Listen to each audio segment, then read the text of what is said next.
So today I want to talk about the rabbit in the hat trick. This trick has been associated with magicians more than any other trick, at least in my mind. If you've been a magician for any length of time, somebody has probably said to you, "Can you pull a rabbit from a hat?" And most of us have tried to pull a rabbit from a hat at one point or another. But I wanted to talk about that, the rabbit from the hat trick. Now this is a classic image. I'm not even sure who the person is. I found it on the internet. I loved it. Decided to print it. But here he is, a classic magician pictured with a rabbit. Here's another graphic. Pretty much if you had a graphic designer working for you, and you said, I need a graphic for my website, and the graphic designer said, well, what do you do? And you said, I'm a magician. He or she would probably give you something like this. Typical magician graphic. You see the classic magician there in the tuxedo and tails, pulling the rabbit from the top hat. You know, a top hat was fashionable in the mid to late 19th century, maybe the early 20th century, but that was about it. After that, top hats went out of fashion. Now, when they were fashionable, that was pretty cool. I mean, imagine being a magician on stage, and you're able to go down to your audience and borrow a top hat. So you borrow this top hat from someone, you walk back to the stage, and you pull a rabbit out of it. That's a pretty cool trick. But these days, a top hat is a bit of an anachronism. So it's a concern. And yet, everybody still expects a magician to pull a rabbit from a hat. So where did this idea come from? I did some research, and I'm not really certain. Well, I'll tell you what I found, and you can decide whether you like it or not. I'm not sure. By the way, I've done a lot of history on this particular vlog, and I love doing history. I love history. My undergraduate degree is in psychology. I have a master's of divinity and another master's in education, 2 master's degrees. I still don't consider myself a historian. As a footnote, I did a very popular video on the sawing illusion, and I mentioned Golden before I mentioned Selbit, and people said, well, you know, Selbit was the inventor of the illusion, of the trick, and I believe that's true. I do. Golden was the first one to patent it, and so I was talking about that. But anyway, I will get my facts and figures wrong from time to time. Feel free to correct me down there in the comments. It's really important that we have accurate information. So if I'm presenting something that is not accurate, please correct me. In the meantime, let's talk about the rabbit in the hat trick. Now, this person's name is Mary Toft. Mary Toft. By the way, the information I'm getting here is from the University of Glasgow Library, Special Collections Department. I also used Wikipedia and some of the Wikipedia references to look at this person. Here's the thing. If you Google, just Google rabbit in the hat history, this person's going to come up. Now the question I have, and maybe you can answer the question, what's the connection? Now I'm going to give you some dates here. I'm going to give you dates, and it's very important because you got about 80 some odd years between the time of Mary lives and Mary's incident to the time that the first magician pulls a rabbit from a hat. I originally thought that there was a linear connection between the two, that it was in popular culture, and it might have been. I mean, 80 some odd years is not that long, and it could be that this was lingering in the culture, but I'm not really sure about the connection. But anyway, Mary Toft, she always comes up in the lineage of the rabbit in the hat trick. She was born in 1701. She crossed over in 1763. In 1726, so she'd have been 25 years old, she tricked doctors into believing that she had given birth to rabbits. Now you might think, well, why would a doctor think that Mary gave birth to a rabbit? Well, there was a popular theory in the time, and the theory was called maternal impression. And here's the way the theory went. If you were pregnant and you saw something that kind of shocked you, it might affect the fetus. It might affect the development of the fetus. Mary, and here's the way the story goes. Mary Mary was in a field, she and a friend of hers, when they were startled by a rabbit. They gave chase to the rabbit, but they never caught the rabbit, and Mary became somewhat obsessed about rabbits after that incident. Now, I don't know why she decided to pull this hoax. I don't know what motivated her to do it, but she claimed to give birth to a rabbit. Doctors came to see. Doctors apparently found evidence that she might have actually done so. It came to the attention of the king. It came to the attention of the king's surgeon. She was actually seen in London under the scrutiny of expert doctors, and under that intense scrutiny, she ended up confessing. So everybody knew it was a hoax. In the meantime, some of the medical professionals who had more or less lent their credibility to the case were discredited and shamed. So it became a very public incident. It was written about, it was satirized, there were political cartoons. As you can see from this drawing, here's Mary, and here she is petting a white rabbit. So it's entirely conceivable. You know how things in our culture, especially nowadays, they go viral on Facebook or they go viral on YouTube. Well, there was a way in cultures prior to mass media where things went viral. This particular incident got a lot of press, and people were talking about it. So it's possible that the later magicians that were pulling rabbits from hats were thinking about Mary. I'm not sure. Anyway, here's another image of Mary. In this particular image, she's actually giving birth to rabbits. You can see all the little rabbits down here. Oh, God, it's hysterical. But yeah, man, you can't make this stuff up, right? And here is another image of Mary, more or less being held up triumphant, I presume, by her doctors, friends, or whoever, holding rabbits in her hands. So this whole rabbit thing was quite a scandal and quite a story way back when. So okay, so here you come, the first magician. His name is Louis Comte, or Louis Comte. He's a French magician. He was the first to pull a rabbit from a top hat in 1814. 88 years, by the way, 88 years after the Toft Rabbit incident. 88 years. Louis Comte was known as the King's Conjurer, sometimes called the Conjurer of the Three Kings because he performed for Louis XVIII, Charles X, and Louis Philippe. He was born in Geneva on June 22nd, 1788. He crossed over on November 25th, 1859. He was greatly admired by Robert Houdin. So this gentleman, who was the first to pull a rabbit from a hat, was greatly admired by the father of modern magic. In 1814, Comte became the first conjurer on record to pull a rabbit from a top hat.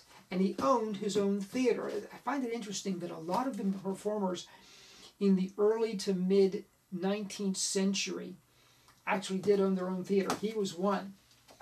And then you have the gentleman who is generally credited as inventing the trick, John Henry Anderson. Now, I'll tell you the difference between these two. Louis here pulled a rabbit from a hat. He did the trick. John Henry Anderson made the trick popular.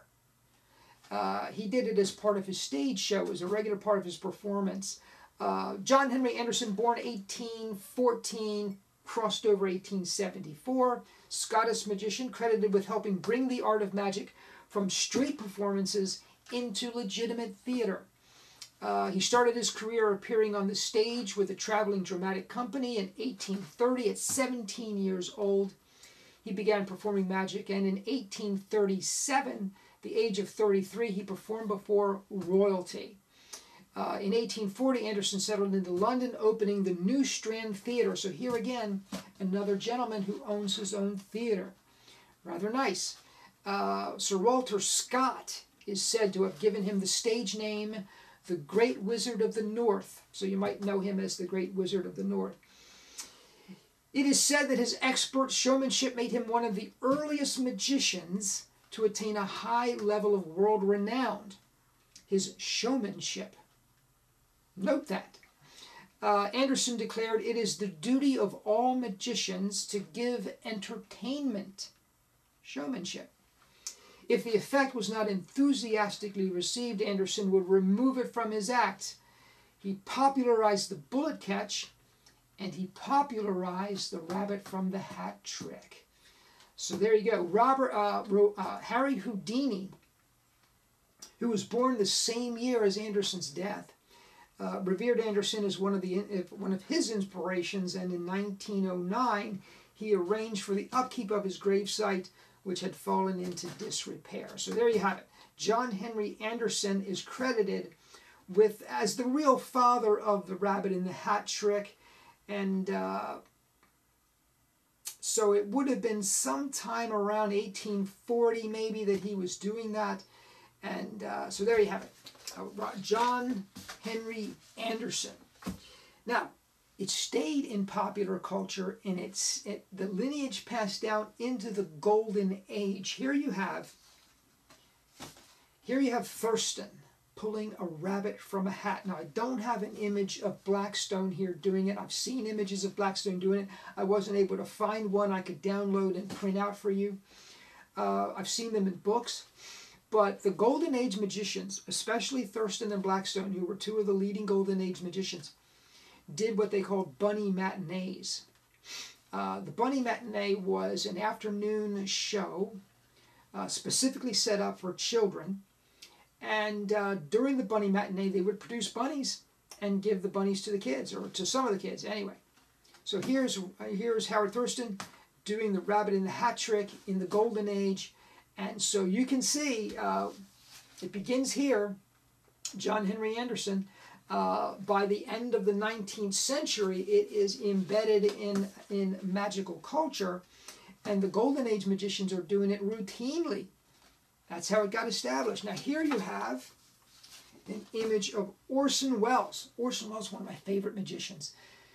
This guy, he's a brilliant actor, a brilliant director, and one of the great magicians of all time. And here he is pulling a rabbit from a hat. So even Orson Welles. This gentleman you may recognize. This is John Booth, another great magician, pulling a rabbit from a hat. And folks, this was my rabbit. It was a female rabbit, but we named her Harvey. And we named her Harvey after the character in the Jimmy Stewart film, Harvey. If you're not familiar with that, Harvey was an invisible large rabbit that the Jimmy Stewart character related to and saw, but nobody else did. And so people kind of thought that Jimmy Stewart was a little off his rocker, but he wasn't. And so Harvey, if you haven't seen Harvey, by the way, Harvey was one of my grandfather's favorite films. Became one of my father's favorite films, and if you haven't seen it, you really ought to see it. Anyway, I always thought if I ever have a rabbit, I will name the rabbit Harvey, and so I did. I want to tell you a little bit of story about Harvey. My animal, when I get a pet, I treat that pet with the utmost respect. That pet becomes part of the family, becomes like a child to me, and I love it dearly. And so I went to a breeder, and I said specifically I want a white rabbit with black eyes. And the breeder said, that's kind of hard to do. I said, well, if you can't do it, that's okay, but that's what I'm after. And he gave me this, Harvey. So this was Harvey when she was small. She got a little bit larger. She didn't live long, and I want to tell you that story. Anyway, I had this idea. For presentation. And again, people had been asking me for years, do you pull a rabbit from a hat? And I know a lot of local performers who work with rabbits simply because it's expected. But I didn't want to just pull a rabbit from a hat. I wanted to do something special. And so I had this idea, and I'm going to share it with you. I had a top hat, and I would indicate at the beginning of the show, and this was kind of a running gag, and you need those things in your show. It kind of gives the show some continuity. So I came out and I told my audience that I was going to pull a rabbit from a hat. I sat the hat down on a chair. At some point during the show, my assistant would come out and she would sit a heavy box down on top of the hat, which would smash it flat. And I would go, oh my God, you smashed the hat. I was going to pull a rabbit from the hat. She would remove the box. I'd pick up the flat hat, snap it open, reach in and pull out a flat rabbit. Didn't get a lot of laughs. It was intended to get laughs. Didn't get a lot of laughs. But then I would put the flat rabbit into a bunny box. Now, here's something cool. I believe it was Abbott's Magic that did this for me. Now, I'm going back 30 years, probably 30 years. So my memory's a little loose on this. But I remember calling Abbott's Magic. And they had a bunny box. And I said, I want the bunny box, but I want it to look like a first aid kit. I want it to be white. I want to have a red cross on it. I said, can you do that? They did it for me. So they sent me this bunny box that looks like a Red Cross kit. Now, I attached a valve to the end, and I'll tell you why in a second. So here I got this flat rabbit, allegedly flattened when my assistant put the heavy box on top of the top hat. So I produced the rabbit, it's flat. I put it into this bunny box that looks like a first aid kit. Then I take a bicycle pump, and I attach the bicycle pump to the valve, and I pump. And then I produce Harvey. Cute little routine. I did it a couple of times. Every time I did the routine, every single time, Harvey would come back sick. At first I thought it was the audience. It was the audience reaction. It was a lot of people. It was a lot of commotion. She was in a cage.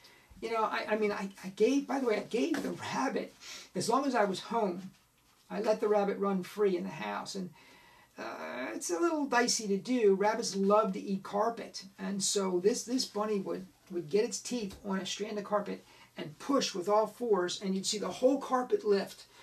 And she managed to chew some big holes in the carpet. And then when we sold the house, we had to have some carpeting people come out and patch those up for us. But yeah, she was a mess. Another thing she used to do that I just loved. I remember one day in particular, I was sewing a liner into one of my sword baskets.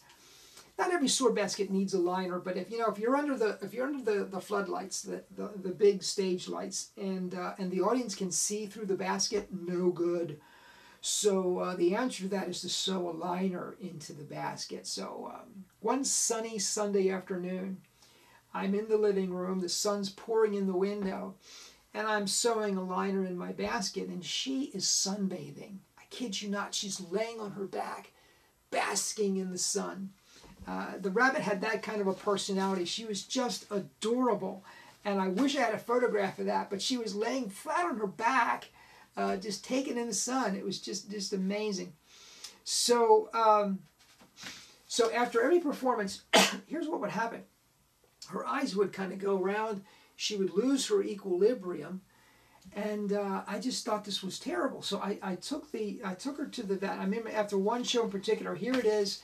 I'm in an emergency pet ER. It's after midnight because it was an evening show, and I'm sitting there, and the doctor tells me she has Pasteurella. I don't know what Pasteurella is, but in addition to that, she has an inner ear infection. So he sends me home with an antibiotic. The antibiotic is a liquid. So what I have to do, you ever try to give an antibiotic to a rabbit? Well, I sat on the floor with my back against the wall, my knees up, and I propped the rabbit against my knees. So we're kind of sitting this way. And then I would take the syringe, it didn't have a needle, by the way, just a plastic syringe, and I would push it in behind her teeth, and then just give it nice steady pressure, and she would lick. She would lick. And take that in. And within a few doses, she was just fine. But unfortunately, she was a sickly rabbit, and she was always coming down with something. So I retired her. I did. I loved the routine. I loved working with a rabbit. People expected me to have a bunny in the show, and I did have a bunny in the show, but she wasn't up to it. So I didn't make her. I didn't make her be up to it. And that's true of human beings too. I mean, I've had a number of people that have wanted to work with me in the show, and everyone's welcome. But sometimes their imagination gets ahead of the reality, and when they have to lift heavy props, or they get locked inside of a dark trunk. I did have a person once, she had claustrophobia, but she didn't really realize it until I locked her in a trunk. And then she had kind of a meltdown. So so people aren't always well suited to the stage either. And whether it's a human being or an animal friend, if they're not comfortable on stage, I retire them. And so she became our pet, our beloved pet, and she was Harvey, and she had the run of the house, and we just enjoyed her immensely. I remember one time in particular, she had a Pastorella episode. It was particularly bad. I was very concerned about her. The antibiotic didn't seem to be working. Took her to the vet, and the vet said, let me keep her for 24 hours for observation. Well, I didn't like this idea. There were dogs barking. I could tell she was terrified of the dogs. But the vet thought it was best, so I left Harvey. I left Harvey there for the night, and you know, I was up all night, worried about Harvey, knowing that she was in a cage by herself. She's used to sleeping in our bedroom, on the floor. She's in a cage by herself. She's listening to dogs bark all around, and I knew she was terrified. But the doctor took good care of her. I went back to get her the next day, brought her home, and I kid you not, I brought her home and took her upstairs, opened the cage door. She was so excited. She ran around in circles and then fell over and fell asleep. It was adorable. And she was so happy to be home, and she knew it was home, and she was glad to be with us, and it was awesome. She passed. We moved from the townhome to our single-family home, which is where we are now, in 1998. For a brief period, we were staying with my parents. We'd sold the townhome. We were moving into the single-family home, and in that transition period, we were staying with my parents. And I had 2 doves, a parrot, still have the parrot, and Harvey. And so we moved into my parents' home with a zoo, and the birds were downstairs. Well, the parrot was with me, and Harvey was with me. And one night, you know, I just didn't like keeping. I don't like keeping my animals in cages. I don't. So Harvey had the run there too. And one night I chased her into the cage, which I did every night. And it was the middle of the night. It was 2, 3 o'clock in the morning, and my wife says, you know, I think something's wrong with Harvey. And I turned the light on, and she's just, she's flat out. She's obviously in pain. I rushed her to the ER, to the pet ER, and she passed that night. So I remember coming out of the ER. I was very upset. I took her cage and everything that belonged to her, and I threw it into the. Now, bear in mind, this is a dumpster outside of a pet ER.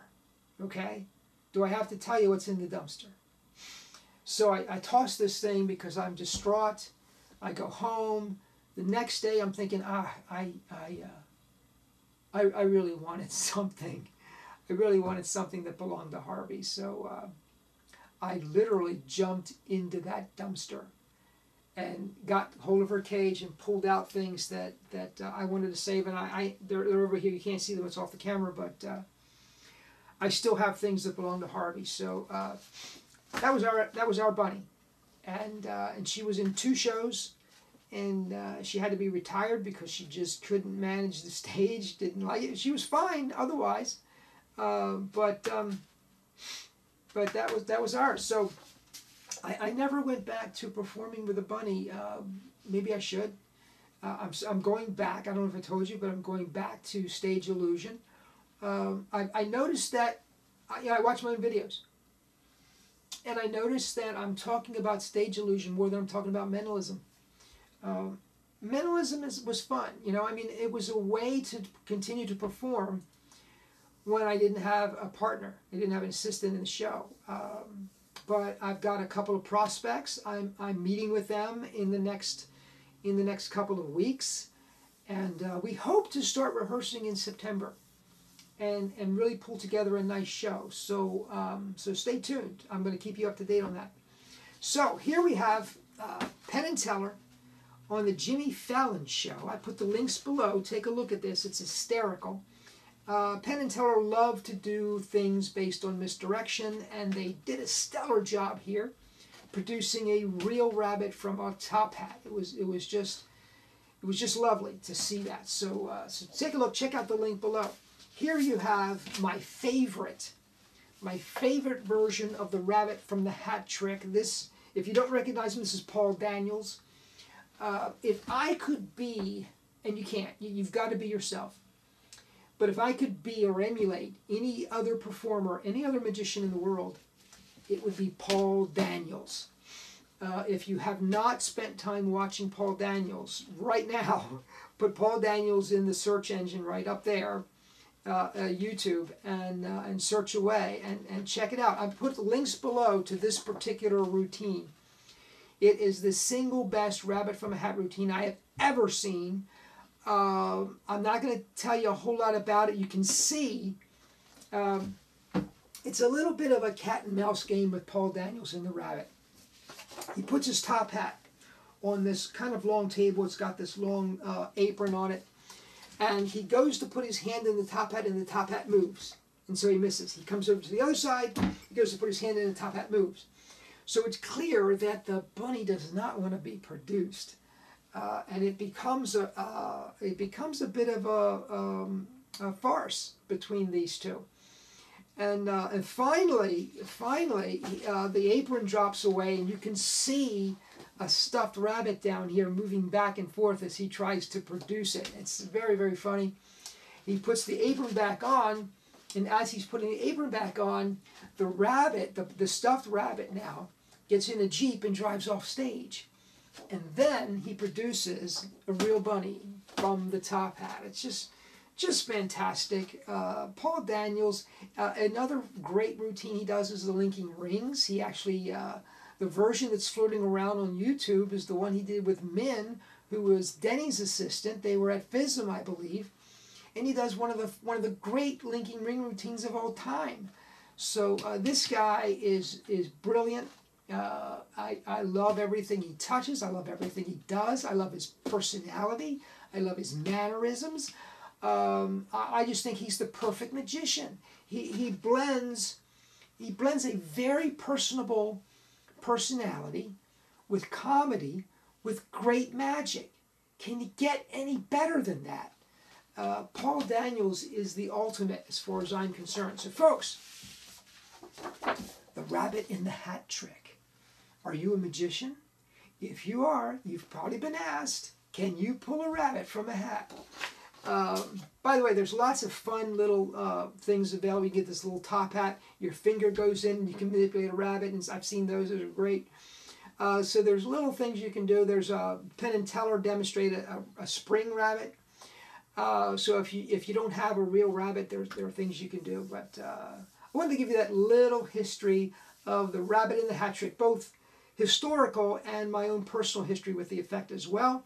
I hope you're enjoying these videos. I hope you will comment. Whatever your comments are, I will respond to you, and hope you will subscribe as well. Thank you so much for joining me. I will see you next time. Take care.